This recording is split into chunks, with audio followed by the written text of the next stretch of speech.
Hello, hello, hello, and welcome to the Pajama Talks. Hello, ladies and gentlemen.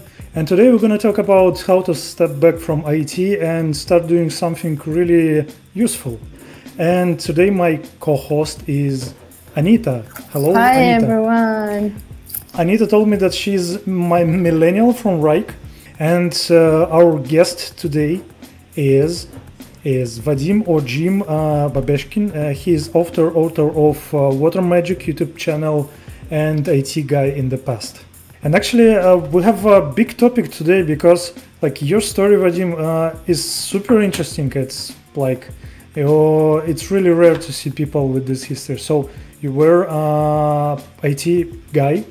Sorry for this in the past. But right now you're not IT. I used to work in different companies in positions of project manager, product manager, and so my final stage was closer to product marketing. I think about 5 years ago, my, let's say, final dream was to be a big guy talking about some cloud technologies in some conferences and so on, but I became a YouTuber. Yeah, and for those who don't know, Vadim have really popular and actually two big channels on YouTube. One is in Russian, so it's like 2 million subscribers. That's a lot. It's huge. And another is in English. It's called Water Magic. It's not that big, but I think you will have the same size. I think that on the one hand, so the main topic of my channel, diving and some fun stuff in swimming pool, connected with sports and whatever. On the one hand, it's a tiny topic for professionals, especially when we are talking about jumping from platforms, cliff diving, because not so many divers are around the world, and most of people think that diving it is scuba diving only and doing something underwater. But I'm from a different stage. It's about Olympic sports, performing different backflips, front flips from huge altitude, and it is a huge topic which is interesting for many people because a lot of people, they love water, they love swimming, they love making some fun in water parks, and nowadays I'm trying to make a strategy how to gain a huge audience, how to connect people with these fun topics. And to be honest, one of the things which seem really interesting to me is ecology things, because water ecology problem, it is also a huge problem nowadays. So I think that if I accumulate this big audience, we can we're gonna uprise these really important questions and make some not only fun but things which can improve something. Yeah, I think that's a trending thing in big YouTube channels these days, because like they're not only about the audience, money or views, but also about some like global things. At what point of your career or your life you're like, I don't know, you woke up in the morning, drank your coffee and like, I should quit my job and go to YouTube? So last company I was working in, its name is Radario. So it's really fast growing cloud ticketing service in Russia and internationally also, and that was a really kind of dream job for me, because I was always seeking for a place which is which really has some big story, which can some company which can expect IPO or something like that, and to become a person who was from the very beginning and so on in that company, and so Radario or some projects connected with that will be very successful someday. They are already successful at a huge company with something like 70 employees. I didn't have any idea to quit this position because they had recently made appraised the salary for me. Everything connected with that position was really promising, and I had a wedding that period of time, and so we were planning to have kids, and so young people are looking for some stable lifestyle and so on. But at the same time, I used to be a professional diver when I was young, and it became my huge hobby. I was also a president of St. Petersburg Diving Federation, and I spent my free spare time for trainings and for developing this diving federation. So you started as a professional diver, not like an amateur. How did it happen? My parents brought me to a swimming pool, and there was a diving club, and I was, not really promising swimmer because I was not really tall, and that's not really good for swimming.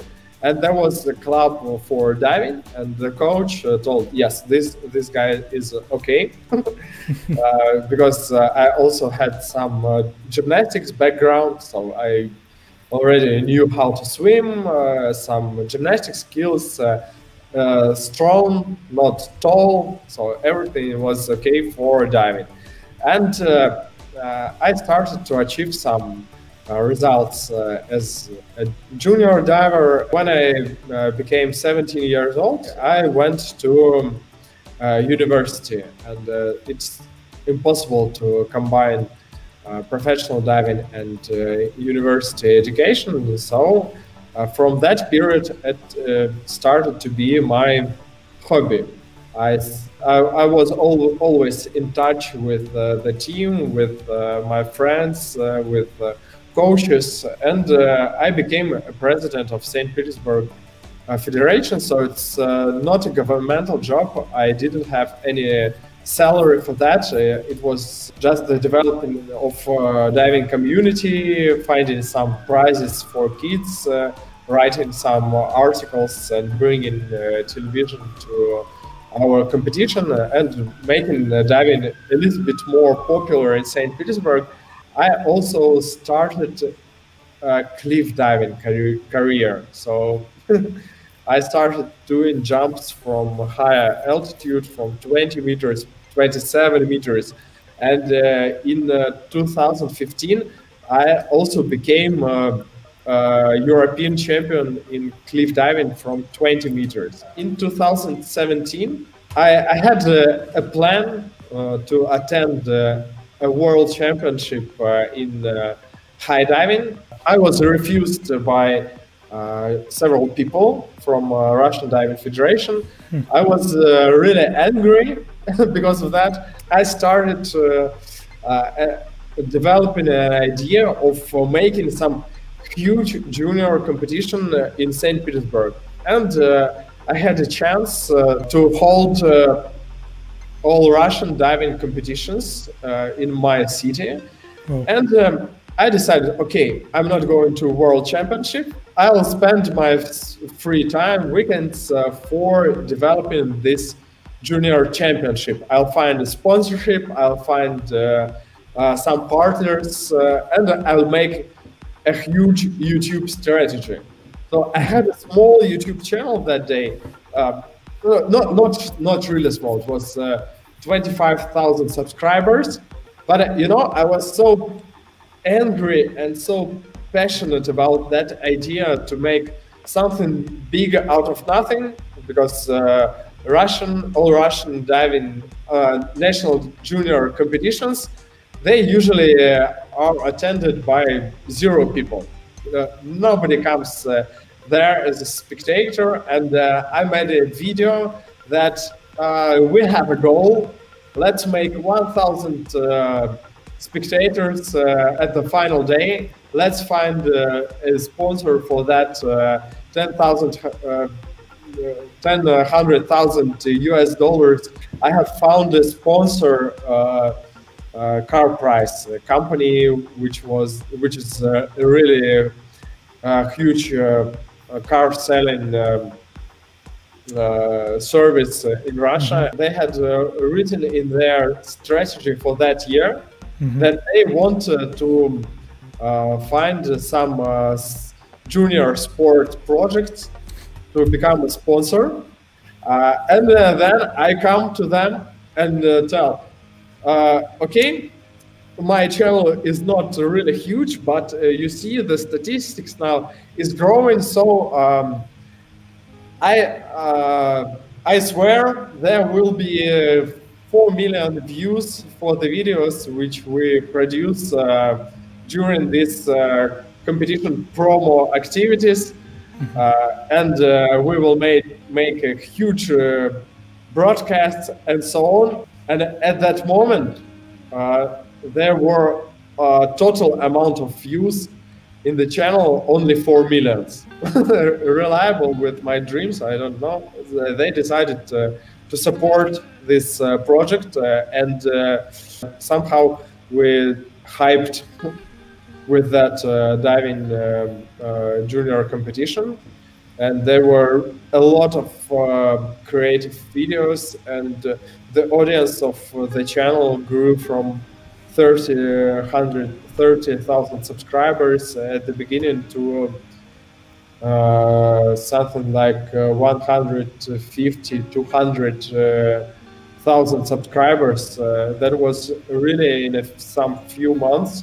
I remember the day then I realized that these things with the channel, with that championship and so on, I'm becoming not efficient in my main job.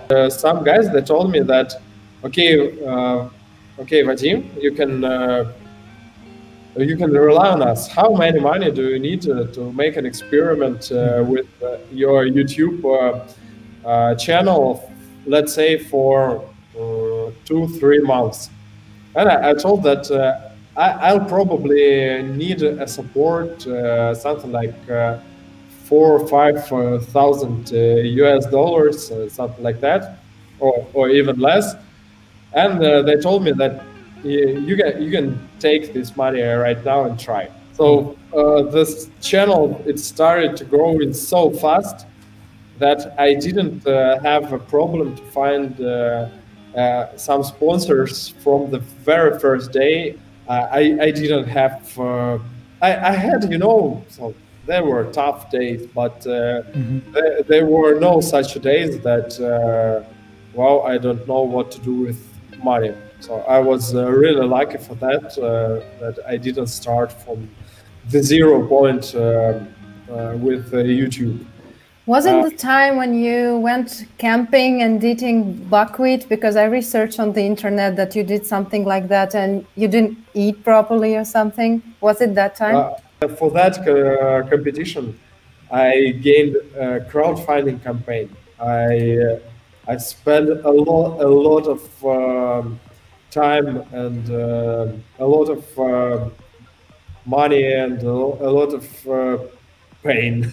And I achieved, okay, something like close to 0 result in my social media campaign for that. So that was also connected with the story that I was diving not just for fun, but I really believe that if I make this European Championship successful, I can easily become more successful president of St. Petersburg Diving Federation and to make sports more popular and so on. And it didn't work, didn't work at all. And 2016, I was working in Radario. It was more or less okay, but with that currency, it was expensive to go somewhere for 2 weeks and again to participate in that European Championship. But I thought that maybe I will go for the last time just to say goodbye for all my friends. I have written 10 ideas, 10 scenarios of different YouTube videos. And just for the last time, I go for this sport camp to take a part in the competition and to film a little bit. If it's not working, I'm not doing it anymore. That was a really tough summer in Austria. The water there was 14, 15 degrees. Yeah, it was so cold. I was always, every day, I was promising myself that it is for the last time. I went somewhere with the tent, with no money, and so on. And I have filmed 10 videos.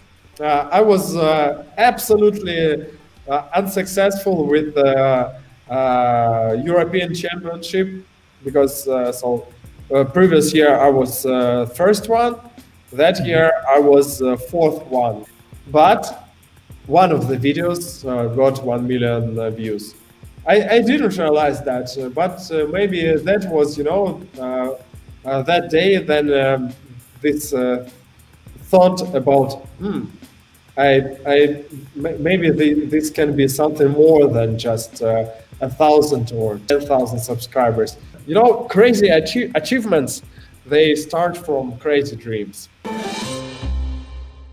Now the thing is that IT jobs and IT positions and like everything about that is pretty safe, I would say. But sport or /YouTube, it's really a competitive market. I mean, to be the first in the sport, you have to practice every day, 365 days per year. And same for YouTube. If you're, I don't know, if you will not release some YouTube videos often, people will forget about you. It doesn't work like, hey, I will release one video per year and that's it. So have you ever thought about that? Hey, I want to relax and not to be in this rush anymore. For the first time, it was okay, and I really fast achieved some income, which was sometimes twice, 3 times, 4 times bigger than my salary. So, okay, it is working now. But what if the next year something happens with the YouTube channel or with YouTube in Russia or something else? And what will you do?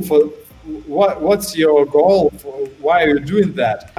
I really thought I was asking several times my audience, what is useful for my channel? And people told me that it motivates a lot.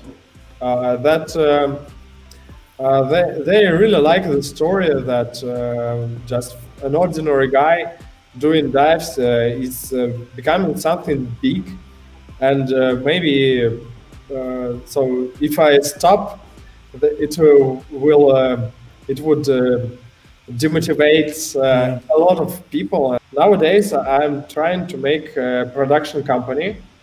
So the next goal is to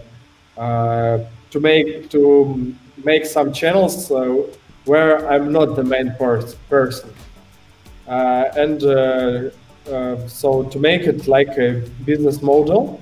So as I've told, to make a bigger audience which can make huge achievements, not only in show business but also with some maybe ecology problems or some, or we can make some documentaries. We can make some sports projects. But you already invite a lot of people to your main channel, like people from boxing, people from, and make them jump. Is that what you're doing now as well? It's just one of formats which can be just, you know, standalone channel where famous people will come and jump from different platforms. You know, there are a lot of American shows such as Cannonball, Splash show, where celebrities were diving from different platforms, and these water shows, they are always getting popular, but nobody is doing it like the main product. And I would like to be the company who is the best of producing water shows. Some people, they're saying you have to find your niche, like you, because you have your this diving and water swimming. Some people say that you have to be constant. Some people think that you have to be super effective and super to make super quality content. What do you think? What is the most important things? I think that the quality of the content is less important than being constant and being passionate about things you would like to achieve, to tell. You should be able to wait. Some people, they get success from the very first video.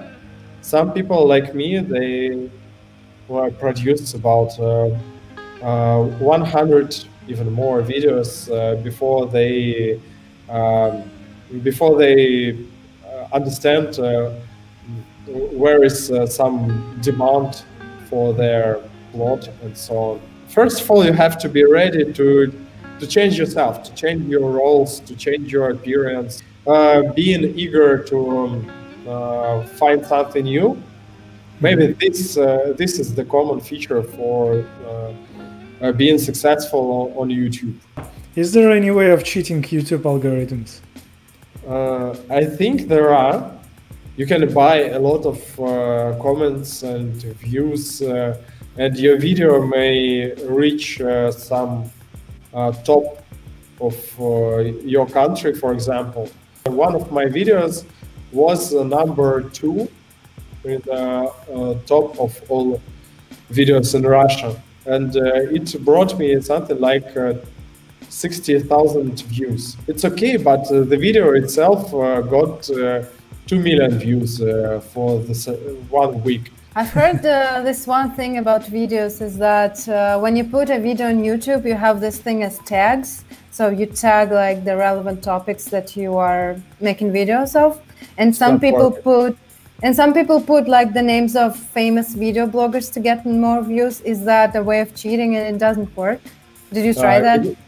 It was working like 5 years ago. Now it's not working. I can tell that the problem for big YouTubers nowadays is that they have to produce content which is really relevant for their audience. I have made an experiment for this coronavirus times. I rented a house and put a swimming pool at the backyard and made a platform which was not so small, by the way, about 3 meters high, and the swimming pool was not deep at all. It was about 1 meter in depth, and that was, you know, dangerous to jump there. But anyway, some big part of the audience, they didn't really like that new style, new format for the channel. And I usually had, you know, hundreds of thousands of views for the videos. And these new videos, it started to achieve like 50,000 views. And wow, YouTube simply it is not showing these videos for my audience. YouTube sees that it tries to give some of the followers to watch this new video. The statistics shows that retention it is not really high, and YouTube stops showing these icons for my audience. That means that I have to produce the same things to be successful.